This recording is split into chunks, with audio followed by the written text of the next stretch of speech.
The latest climate change report's out today, and naturally, the coverage is all 10 minutes to midnight stuff, with catastrophe imminent unless there's drastic action, even though the fine print is much more nuanced, acknowledging that there are many contributors to climate change, not just human emissions.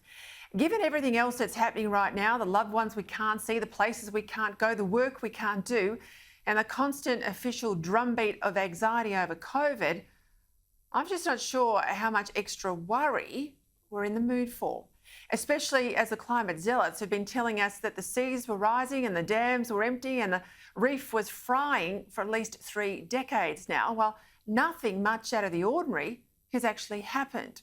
So good on Scott Morrison and Angus Taylor for not overreacting to this latest report.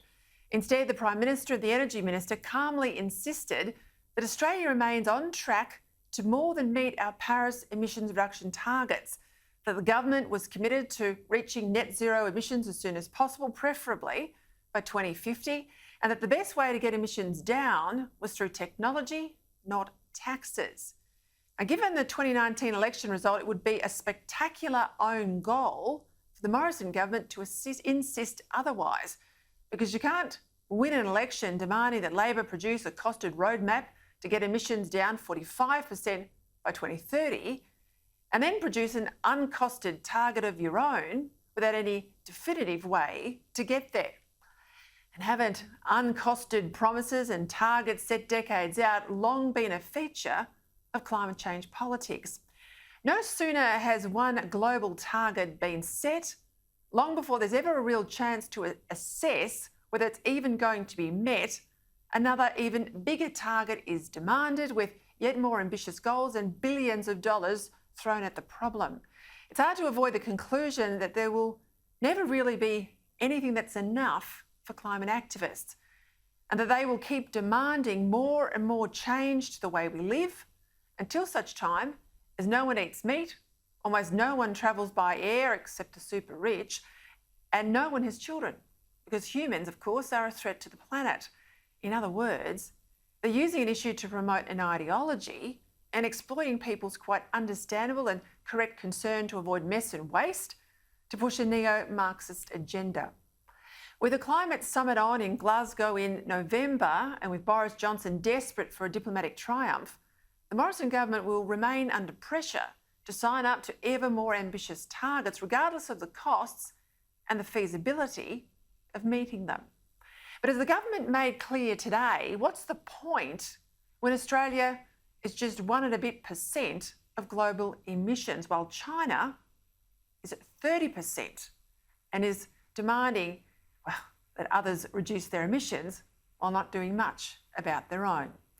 There is absolutely no point weakening ourselves to cut emissions when China is not prepared to do otherwise, especially as Australia is one of the very few countries in the world that's consistently delivered on climate commitments. Unlike so many, we met and then exceeded the old Kyoto targets. As the Prime Minister noted, between 2005 and 2019, we reduced our emissions faster than Canada, faster than New Zealand, and faster than the US, all big climate boasters, as well as faster than the G20 and the OECD averages. You didn't hear Labor or the Greens admit that today, did you? Nor did they admit the bleeding obvious.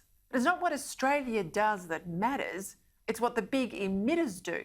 China, the US, India and Russia that matters. That's where the activists should focus their efforts, but good luck getting China or Russia to take heed. Here at home, we should keep doing exactly what we've done to date. Provide modest, targeted grants for new technologies while letting the market do the rest. And not let an emissions obsession make the power we need unaffordable or unreliable, given that new fossil fuel power stations are at least 30% more emissions efficient than our old ones.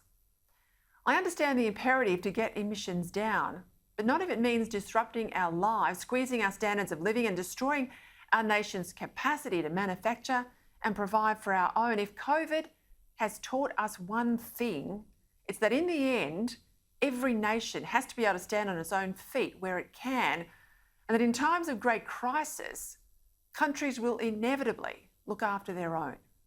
We need in Australia to keep that front of mind as we try hard to keep things in proportion between global action and Australian self-reliance, as well as economic and national security. As getting this balance right, that's the biggest job for the Morrison government, not dancing to the UN's tune come the end of this year.